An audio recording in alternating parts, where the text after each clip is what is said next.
So hello friends, हम लोगों ने अपनी पिछली वीडियो में काइनेटिक्स ऑफ कंसेक्यूटिव रिएक्शन का पार्ट ए में हम लोगों ने कंसंट्रेशन को कैलकुलेट करना सीखा कि कंसंट्रेशन ऑफ ए, बी और सी क्या होते हैं। सो कंसंट्रेशन ऑफ ए की वैल्यू क्या आई थी, A naught e to the power minus K1 T.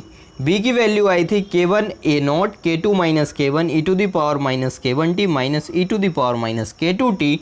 और C t, that means concentration of C की वैल्यू आई थी A naught 1 minus 1 upon K2 minus K1 K2 e to the power minus K1 t minus K2 e to the power minus K1 t. तो ये सब values आई हुई थी। इस video में हम लोग देख रहे हैं कि कंसंट्रेशन कितना, जैसे मैक्सिमम कंसंट्रेशन पहुंचने में कितना मैक्सिमम टाइम लगेगा, और ये काफ़ी इम्पॉर्टेंट है। इस पर डायरेक्ट जो फॉर्मूला होता है उस पर बेस्ड क्वेश्चन आता है।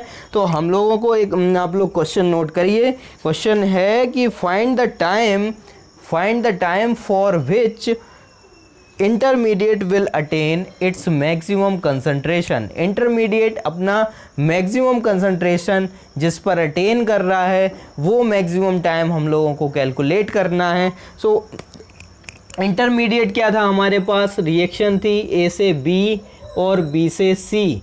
इसके लिए रेट कांस्टेंट K1 और इसके लिए रेट कांस्टेंट K2 था। तो इंटरमीडिएट हमारा क्या हुआ, B हुआ। सो B का हम लोग मैक्सिमम कंसंट्रेशन कैलकुलेट करेंगे और देखेंगे कि कितना टाइम लगता है इंटरमीडिएट को अपने मैक्सिमम कंसंट्रेशन तक पहुंचने के लिए। सो नोट करिए आप लोग, यहाँ से देखिए हम लोग मैक्सिमम मिनिमा जब मैथमेटिक्स में पढ़ते हैं तो मैक्सिमा मिनिमा से हम लोगों को वैल्यूज़ पता चलती हैं। सो इंटरमीडिएट क्या है, बी है। तो बी का हम लोग टाइम के रिस्पेक्ट में डिफरेंशिएशन करेंगे। बी का किसके रिस्पेक्ट में कर रहे हैं, बी का करेंगे टाइम के रिस्पेक्ट में डिफरेंशिएशन। सो बी का टाइम के रिस्पेक्ट में डिफरेंशिएशन करेंगे। सो यहाँ से क्या हो गया, d b upon d t is equal to K1 A naught upon K2 minus K1 e to the power minus AX का होता है minus K1 e to the power minus K1 t. यहाँ पे माइनस माइनस प्लस हो जाएगा, K2 e to the power minus K2 t. जैसे ई to the differentiation करते हैं हम लोग D D X of e to the power AX। देखिए e to the power x का होता है e to the power x, इसमें किसी से मल्टीप्लाई कर देंगे तो e to the power AX into जिसको हम लोग कंसीडर करते हैं x उसका, सो AX हो गया। यहाँ पे x का कितना होता है 1, a हो गया constant, so a e to the power x। हम लोग ऐसे याद रखेंगे कि e to the power x में जितना कोफिशिएंट होगा उतना मल्टीप्लिकेशन में आ जाता है और इंटीग्रेशन में डिवीज़न में चला जाता है। सो ये है कॉन्सेप्ट। तो यहाँ पे क्या हुआ, dB by d t is equal to K1 A naught. ये डिफ्रेंशिएट करने के बाद हम लोगों को मिला। अब मैक्सिमम देखना है हमें, तो for maxima and minima the rate of change of B with respect to T should be 0। That means dB by d t की वैल्यू कितनी होनी चाहिए, dB बाई डी टी की वैल्यू हम लोग 0 के बराबर कर देंगे। इस वजह से देखिए अब 0 के बराबर करेंगे, सो ये वाला जो पोर्शन है ये किसका 0 के बराबर चला जाएगा और इक्वल में क्या बचेगा, माइनस का K1 e to the power minus K2 t plus K2 e to the power K1 t is equal to 0। दोनों इसको हम लोग इसको हम लोग एक तरफ कर लेंगे तो क्या हो गया, ये K1 e to the power minus K2 t is equal to K2 e to the power minus K1 t. So अब हम लोग क्या करेंगे, K2 अपॉन K1 और यहाँ से इसको ऐसे लेके आ जाएंगे। तो इसकी जब वैल्यू हम लोग कैलकुलेट करेंगे तो देखिए कितनी आ रही है values, K2 upon K1, K1 K2 है, सो K2 अपॉन K1, इसको नीचे लेके जाएं, इसको इधर लेके आ रहे हैं। कुछ गड़बड़ हुआ है, हाँ बिल्कुल हुआ है। यहाँ पे जो वैल्यू थी ये K1 हो गया, हाँ बिल्कुल ठीक है।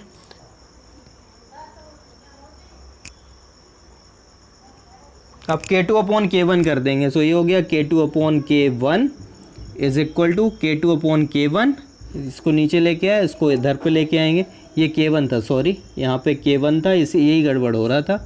K2 यहाँ पे हो गया K1 और यहाँ हो गया K2।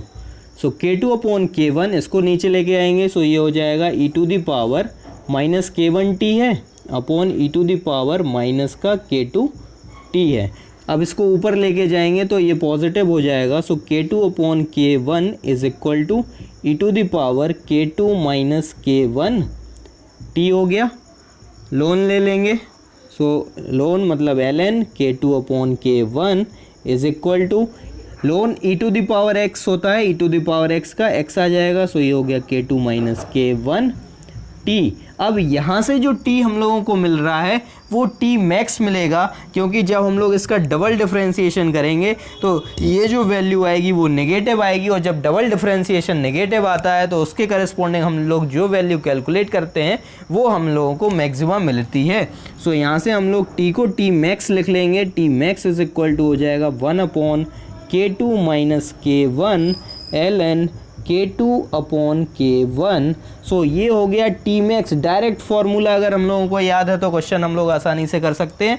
T max is equal to क्या आता है 1 upon K2 minus K1 ln K2 upon K1। अब पूछते हैं कि मैक्सिमम कॉन्सेंट्रेशन कितना होगा। सो मैक्सिमम कॉन्सेंट्रेशन का मतलब है टी मैक्स की वैल्यू जब हम लोग 1 upon K2 minus K1 ln K2 upon K1 की वैल्यू को जब हम लोग इस इक्वेशन में पुट कराएंगे टी की जगह तो हम लोगों को क्या मिल जाएगा, बी मैक्स मिल जाएगा। सो दूसरा क्वेश्चन बनता है find the maximum concentration of the intermediate. So हम लोगों को टाइम मालूम चल गया है, तो टाइम मालूम चलने के बाद हम लोग बी की वैल्यू को आसानी से हम लोग कैलकुलेट कर सकते हैं। सो इसको आप लोग कैलकुलेट करिएगा। मैं डायरेक्ट इसकी वैल्यू लिख रहा हूँ कि बी मैक्स की वैल्यू कितनी आती है। सो वी मैक्स की वैल्यू जब आप लोग देखेंगे, सो वी मैक्स की वैल्यू आएगी वी मैक्स का मतलब कॉन्सेंट्रेशन ऑफ बी मैक्सिमम कब होगा।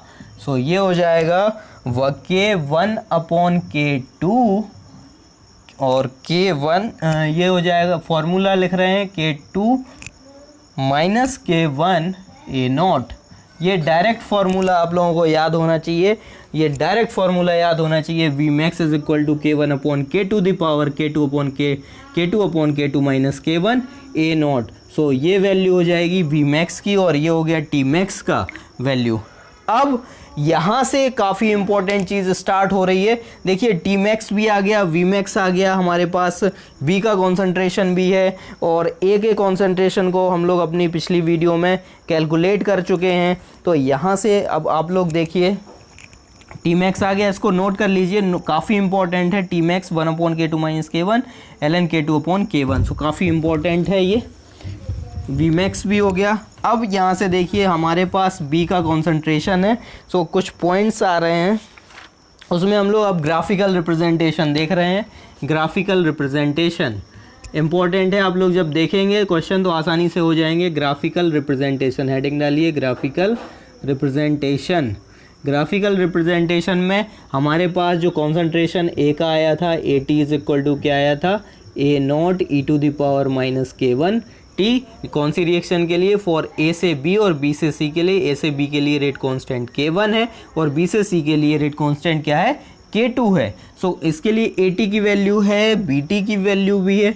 अब देखिए हम लोग जब ग्राफिकल रिप्रेजेंटेशन कर रहे हैं तो A क्या हो रहा है, एक्सपोनेंशियली टाइम के साथ A क्या हो रहा है, एक्सपोनेंशियली डिक्रीज कर रहा है। सो अगर हम लोग केवल A का कंसीडर करें सो A क्या हो गया, एक्सपोनेंशियली डिक्रीज कर रहा है। कॉन्सेप्ट लगता है B के कॉन्सेंट्रेशन में, और जो ग्राफ है वो B के कॉन्सेंट्रेशन को लेके काफ़ी इंपॉर्टेंट है। सो हम लोग देख रहे हैं B के लिए हम लोग केस बनाएंगे, B के लिए हम लोग क्या बनाएंगे, केस बनाएंगे। तो B का कॉन्सेंट्रेशन क्या है हमारे पास, B इज इक्वल टू इतना है। और B देखिए A से B और B से C, तो दो केस बन सकते हैं हमारे पास कि A से B रिएक्शन क्या हो, फास्ट हो, और B से C रिएक्शन स्लो हो। केस 1 क्या बन सकता है, केस 1 में K1 very very greater than K2, that means A से B रिएक्शन फास्ट और B से C रिएक्शन, इसका मतलब है A से B रिएक्शन कैसी है, फास्ट है, और B से C रिएक्शन क्या है, स्लो है। इस केस में ए से बी वाला जो स्लोप होगा वो क्या होगा, शार्पली इंक्रीज करेगा, और बी से सी वाला जो स्लोप होगा वो शार्पली डिक्रीज करेगा। देखिए ए से बी मतलब बी का फॉर्मेशन हो रहा है, और बी से सी का मतलब है बी डिफॉर्म हो रहा है और सी बन रहा है। सो यहाँ पे 3 ग्राफ हम लोग एक साथ लेके चलेंगे। केस 1 में यहाँ पे क्या है, देखिए ए से B deformation of A. So deformation of A किस तरीके से होता है, एक्सपोनेंशियली डिक्रीज कर रहा है, और K1 कैसा है, फास्ट है। सो एक्सपोनेंशियली डिक्रीज करेगा फास्ट। ये हो गया ए का ग्राफ। बी में ए से बी फास्ट बन रहा है, तो ए से बी मतलब स्टार्टिंग में ए से बी फास्ट बन रहा है, तो ये शार्पली इस तरीके से होगा। और बी से सी कैसी है रिएक्शन, बी से सी काफ़ी स्लो है, बी से सी काफ़ी स्लो है, तो इस तरीके से बी से सी वाला ग्राफ कुछ इस तरीके से होगा। तो हमारे पास ये 3 कर्व मिले हैं, ये ए का है, ये बी के लिए है, और ये सी के लिए है। यहाँ से ये जो कर्व है वो सी के लिए है, ये वाला बी के लिए है, और ये ए के लिए है। सो यहाँ पे हम लोग क्या देख रहे हैं, कॉन्सेंट्रेशन, और यहाँ पे टाइम काफ़ी इम्पोर्टेंट है। सो इसमें देखिए अब the concentration of A sharply क्या कर रहा है, डिक्रीज। ए से बी जो कर्व ए है वो शार्पली डिक्रीज कर रहा है। वो शार्पली डिक्रीज क्यों कर रहा है, क्योंकि ए से बी जो रेट कांस्टेंट है वो बहुत ज़्यादा है, तो ए क्या हो रहा है, डिफॉर्म हो रहा है, और बी फॉर्म हो रहा है। सो ए से बी का जो कर्व है वो डिफॉर्मेशन रेट काफ़ी फास्ट होगा, और ए से बी फॉर्म हो रहा है, सो बी जो बन रहा है उसका फॉर्मेशन रेट काफ़ी फास्ट होगा। उसके साथ बी से सी में जब हम लोग आएंगे, सो बी से सी वाला जो ग्राफ है, यानी सी का फॉर्मेशन काफ़ी स्लो है, सो इसके लिए जो स्लोप होगा वो कम होगा। वेरी इंपॉर्टेंट है ये, very very important. Next case क्या हो सकता है, केस 2 चल रहे हैं, ये केस 1 था। केस 2 क्या हो सकता है हमारे पास, केस 2 में K1 very very less than K2, that means A से बी जो रिएक्शन है वो स्लो है, और बी से सी जो रिएक्शन है वो फास्ट है। बी से सी वाली रिएक्शन कैसी है, फास्ट है। सो ए से बी के लिए देखिए क्या होगा, इसी तरीके से हम लोग अगर देखेंगे तो ए से बी का बनना क्या है, स्लो है, तो ए का जो डिफॉर्मेशन रेट होगा वो भी स्लो होगा, उसके लिए स्लोप कैसा होगा, कम होगा। सो ये कुछ इस तरीके से, ये ए के लिए हो गया। बी भी कुछ इसी तरीके से बन रहा होगा, बी भी कुछ इसी तरीके से बन रहा होगा, काफ़ी स्लो प्रोसेस, ये बी के लिए हो गया। और सी, बी से सी क्या है, फास्ट है, बी से सी क्या है, फास्ट है। सो बी से सी कुछ इस तरीके से आ गया, ये बी से सी के लिए है, यानी थोड़ा सा इंक्रीज़ करेगा, ये फास्ट बन रहा है। तो ये वाला ए के लिए है, ये बी के लिए है, और ये जो है वो सी के लिए है। अब इसमें ख़ास बात क्या है, तो मेन चीज़ हम लोग स्लोप देखते हैं, जो K1 K2 यहाँ पे है वो स्लोप है, ठीक है। तो ए बी सी, इसमें जो इम्पोर्टेंट पॉइंट है, the concentration of b practically remains constant. The concentration of b practically remains constant except initial point and final point। तो प्रैक्टिकली क्या है, कांस्टेंट है, except in the starting point and the last point। B has transient existence, language में पूछा जाता है B का transient existence है। ट्रांजिएंट एग्जिस्टेंस का मतलब होता है क्षणिक, क्षणिक मतलब बहुत कम टाइम के लिए, क्योंकि ए से बी का बनना क्या है, बहुत ज़्यादा स्लो है। ए से बी मतलब बहुत स्लो बन रहा है, काफ़ी स्लो बन रहा है। मान लीजिए ये हमारे पास 1 ग्राम बना, 1 ग्राम बन गया, और डिफॉर्मेशन फास्ट है, मतलब जितना बन रहा है तुरंत चला गया, वो डिफॉर्म हो गया। तो ये कहलाता है बी की ट्रांजिएंट स्टेट, मतलब बहुत कम समय के लिए बी का फॉर्मेशन हो रहा है। सो बी हैज़ ट्रांजिएंस एग्जिस्टेंस, तब कंडीशन पूछी जाती है, मतलब लैंग्वेज ऐसे लिखी होती है कि बी अपनी ट्रांजिएंट स्टेट रख रहा है, तब कंडीशन क्या होगी। सो हम लोग उस कंडीशन में केस 2 देखेंगे कि K1 very very less than K2। ऐसे हमारे पास जो ऑप्शन होते हैं वो इसी टाइप के रहते हैं। बी हैज़ ट्रांजिएंस एग्जिस्टेंस, तो हमारे पास ऑप्शन 1 में इस तरीके से हो सकता है, ऑप्शन 2 में इस तरीके से लिख सकते हैं, कोई 2 और ऑप्शन वो किसी तरीके से सेट कर सकते हैं या इक्वल सेट कर सकते हैं ट्रांजिएंस स्टेट के लिए। सो ये था हमारा kinetics of elementary consecutive reaction, sequential और सीरीज रिएक्शन। तो इसमें हम लोगों ने अपने पिछली वीडियो में क्या देखा, ए, बी और सी के कॉन्सेंट्रेशन को कैसे कैलकुलेट करना है। इस वीडियो में हम लोगों ने देखा वो कौन सा टाइम है जिसमें वी अपना मैक्सिमम कॉन्सेंट्रेशन अटेन कर लेगा और बी का मैक्सिमम कॉन्सेंट्रेशन कितना होगा, और ग्राफिकल रिप्रेजेंटेशन, ये काफ़ी इंपॉर्टेंट है जो ग्राफिकल रिप्रेजेंटेशन है।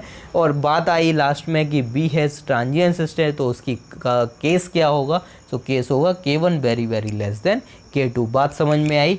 तो ये था हमारा पूरा, इसको हम लोगों ने 2 वीडियो में कवर किया है। ये पूरा 15 नंबर का जियो साइंटिस्ट के एग्ज़ाम में पूछा गया था, पूरा का पूरा 2019 जियो साइंटिस्ट। तो केमिकल काइनेटिक्स को काफ़ी अच्छे से पढ़ना है, काफ़ी इम्पोर्टेंट है, काफ़ी स्कोरिंग होता है नेट में, कम से कम 14 से 16 नंबर, कभी कभी 20 नंबर तक का केमिकल काइनेटिक्स पूछ लिया जाता है एग्ज़ाम में। मैं अपनी स्ट्रेटजी भी बताऊंगा जब एग्ज़ाम से कुछ दिन पहले कि किस तरीके से मैंने कौन कौन से सब्जेक्ट पढ़े हुए थे, तो आप लोग वो ज़रूर देखिएगा। और अब तैयारी करना स्टार्ट कर दीजिए क्योंकि एग्ज़ाम नज़दीक है, क्योंकि NTA तो अपना एग्ज़ाम कंडक्ट कराने, NTA से जो UGC वाले हैं उनका एग्ज़ाम कंडक्ट कराने लगा है। और जो हम लोगों का CSIR का है उसका जो डेट है वो नवंबर का 1st या 2nd वीक में एग्ज़ाम हो सकता है, इसलिए अब काफ़ी कम समय है, पढ़ाई स्टार्ट कर दीजिए और रिवीजन जितना हो पाए वो कर दीजिए। यहाँ से वीडियोस आपको मिलती रहेंगी। जो चैनल पे नए हैं तो चैनल को सब्सक्राइब करें। Thanks for watching.